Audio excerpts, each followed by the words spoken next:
I am in awe of those who serve our country and those who pay the ultimate sacrifice. The courage and conviction they have about their lives and what they are here to do.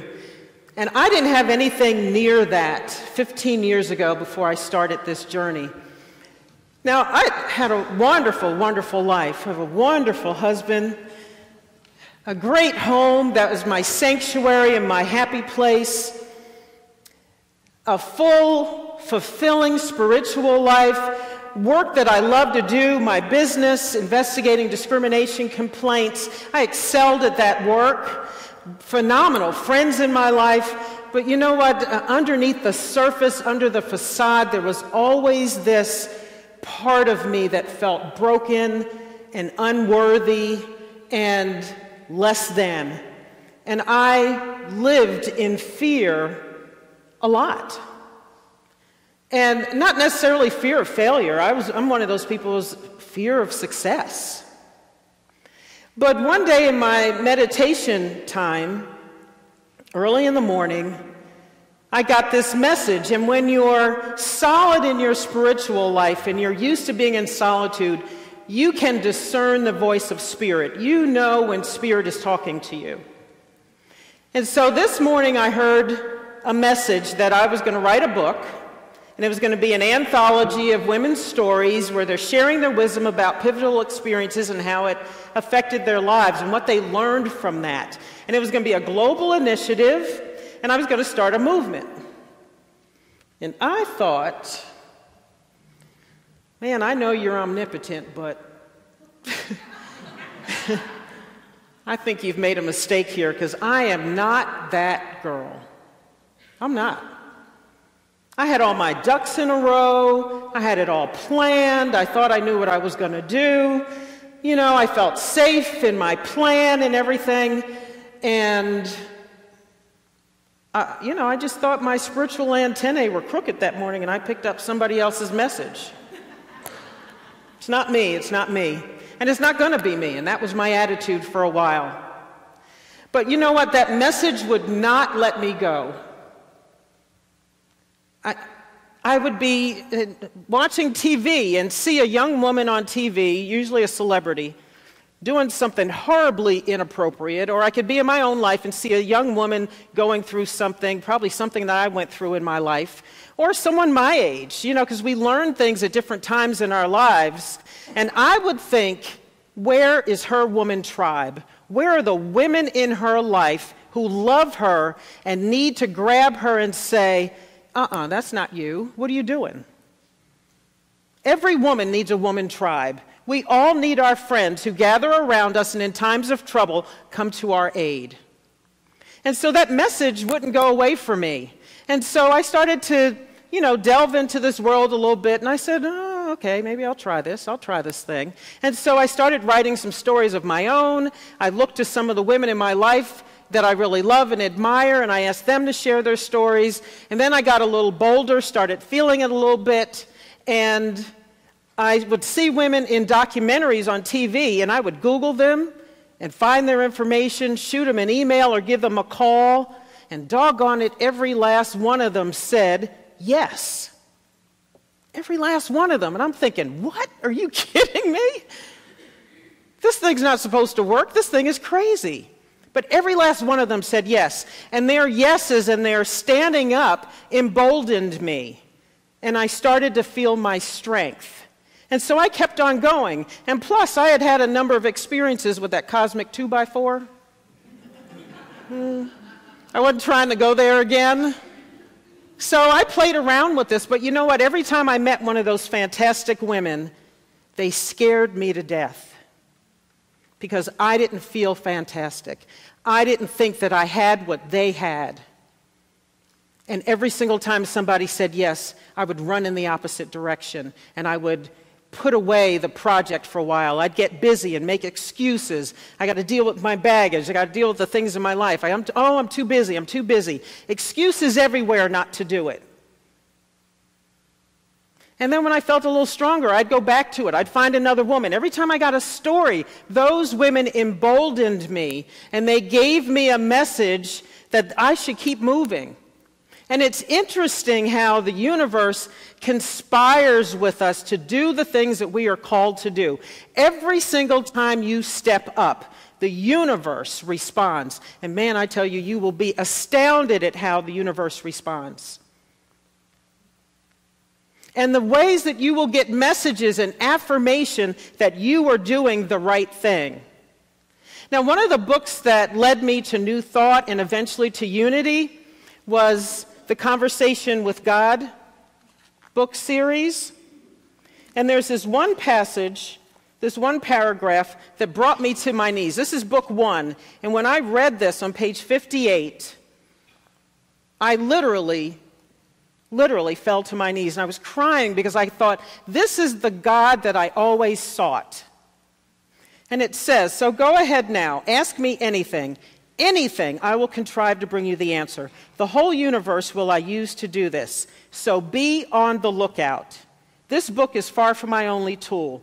You may ask a question, then put this book down. But watch, listen, the words to the next song you hear, the information, the next article you read, the storyline of the next movie you watch, the chance utterance of the next person you meet, or the whisper of the next river, the next ocean, the next breeze that caresses your ear. All these devices are mine. All these avenues are open to me. I will speak to you if you will listen. I will come to you if you will invite me. I will show you then that I have always been there. Always. Always been there. So these messages will come. And we get messages all the time. I know now that I've been getting them all my life. And half the time I was ignoring them. So my husband and I are avid movie watchers. And about a year before I finished the book, we were watching Secretariat. And the last 6 minutes of that movie is the story of Secretariat running the Belmont in 1973. And it was a phenomenal race. I don't think any other horse has beat that record so far. Secretariat won that race by 31 lengths. Blew out the entire field. Robert, can we have that clip now, please?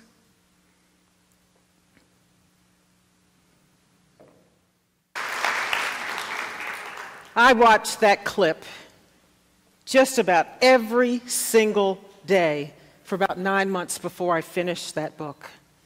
And I didn't know why. I don't ride horses. I'm not into racing.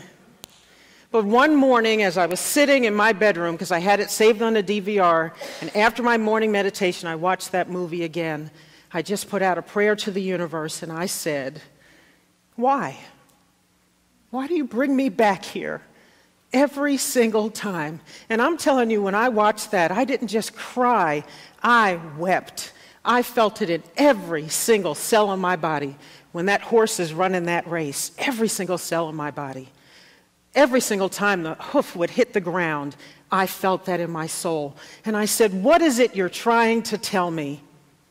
And clear as a bell, friends, I heard, you are a winner at heart. You are a winner at heart. And man, I had goosebumps all over me. You are a winner at heart, Spirit said. And I stood up and I said, I am a winner at heart. I've never, ever, ever put my name and the word winner in the same sentence in my life. And Spirit brought my divinity right here in front of my face, so I could not deny it anymore.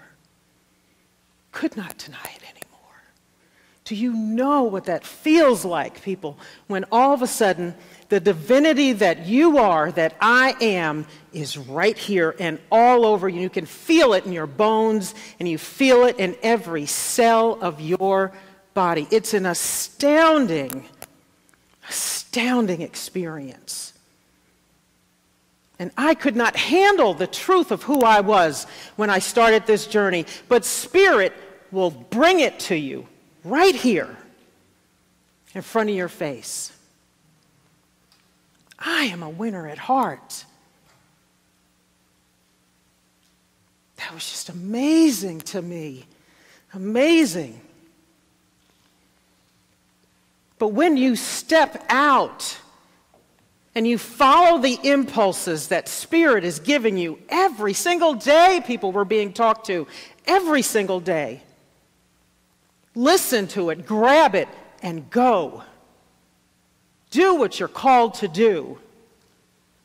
And in the moments of your humanity, when you start to doubt again and you start to feel that brokenness and that unworthiness, go back to the message and bring it to you. I don't care if you have to watch it every single day like I did. Because I needed that. If I needed to do something I was afraid of, I went to that and I watched that segment, and it allowed me to step up and be who I was, to wear my humanity. That's what we need.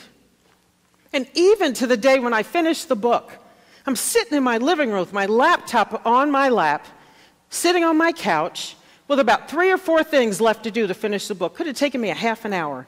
You would have thought I had the whole book to do that day, because I was right in my tracks, right there again, stuck, feeling my unworthiness. And man, that part of me that felt small and wanted to play it safe all my life was right there, dragging all my baggage in front of me, and reminded me of several opportunities I had been offered throughout my life, very lucrative, very exciting opportunities, and I ran from each one of them because I was too scared.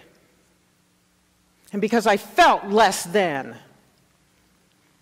And that voice said, you can't do it. You're not going to finish the book. I hadn't told anybody that. I'd given myself a deadline that week to finish the book. And it said, nobody's going to know. You don't have to finish it. And even if you could finish it, you won't, because you don't finish anything. I had shame about that, folks. I did. Shame until the day I was sitting on my couch with that laptop to finish the book. But then on the other side of me was this voice, my divinity. It was Spirit speaking to me. That same voice that inspired me to write the book said, you are a winner at heart. This is what you were born for, my child. Do the book. We have work to do. You have a movement to begin. For this you were born. And not only did I finish the book that day, but 18 days shy of a year later, it was released on the 3 major retailers, Barnes & Noble, iTunes, and Amazon.com. The most astounding day of my life. I got that text from my publisher. Again, my husband and I are sitting and watching a movie, and I got the text saying it's out on Amazon. And I grabbed my iPad, and I opened it up, and I went to Amazon and saw my book cover come up, and I thought, oh my God! I'd never before felt such power in my life. And power has a bad rap.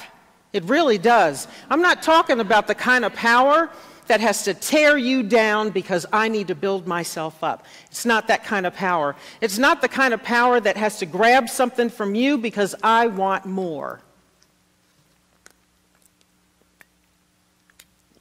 This was the kind of power that puts a gleam in your eye, sets your shoulders back, you hold your head up high, and you don't have to tell anybody you've got power, because when you walk in the room, they can feel it, and they know who you are, and you know who you are, and you are comfortable in your own skin, and you have that courage and conviction about what you are here to do on this earth. Spirit is calling to each and every one of you. And you're probably sitting there like I have many, many times saying, she don't know what she's talking about because she don't know who she's talking to. I've said that to myself so many times. But friends, we are part and parcel of the same force that created the heavens and earth, that created all the flora and fauna, the beauty in this earth. The same force that made the miracle of birth. We are that same thing, that same force. here to do something on this earth, brought here for a purpose. And Spirit is reminding you every single day. And we walk around with blinders and with our ears closed. Open your eyes, open your heart. Spirit is conspiring to bring you that message and to help you do what Spirit has brought you here to do. One of my favorite Psalms is Psalm 139. And I love it because it tells you that Spirit is all around, and before you and behind you on every single side of you. And it says, I praise you, for I'm fearlessly and wonderfully made.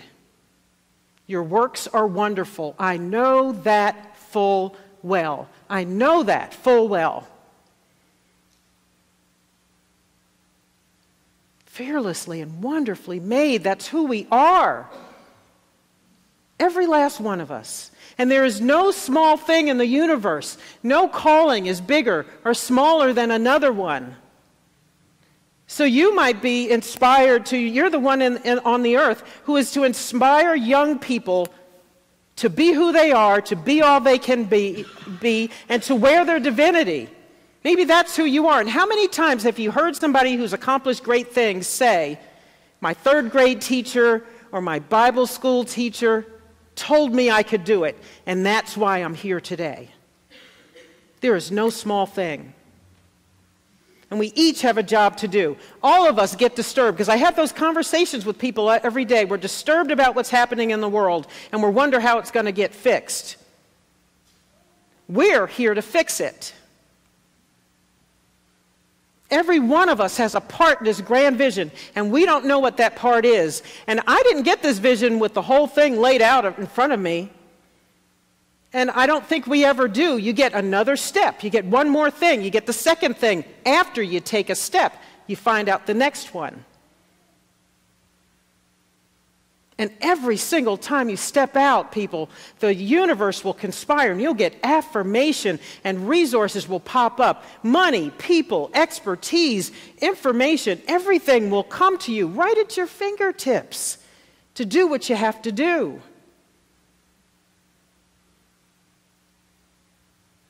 Ask. It's right here. You'll be amazed at what's right here. Take the cues, watch the movie, listen to the song, dance around your house. My poor husband, bless his heart, has seen me do the craziest things on this journey. He had no idea all this was going to happen. I had no idea what's going to happen. You have no idea what's going to happen. But I promise you, it is better, more beautiful, more fulfilling than anything you've ever dreamt. It is. And we've got work to do. And I know you are called. And some of you know what it is, but you won't go there. Some of you do. Go there. And when you're scared, look for affirmation in your lives. Ask Spirit. And when you can't find anybody else, come find me. I'll remind you. We are divine. Very simply, that's who we are. Wear it. Experience it. Seek it out every single day of your life. Go into solitude, prayer, and meditation. All of it will be revealed to you. We have work to do, and we are the ones who are called. Unleash your divinity. The world's waiting for you. Thank you very, very much.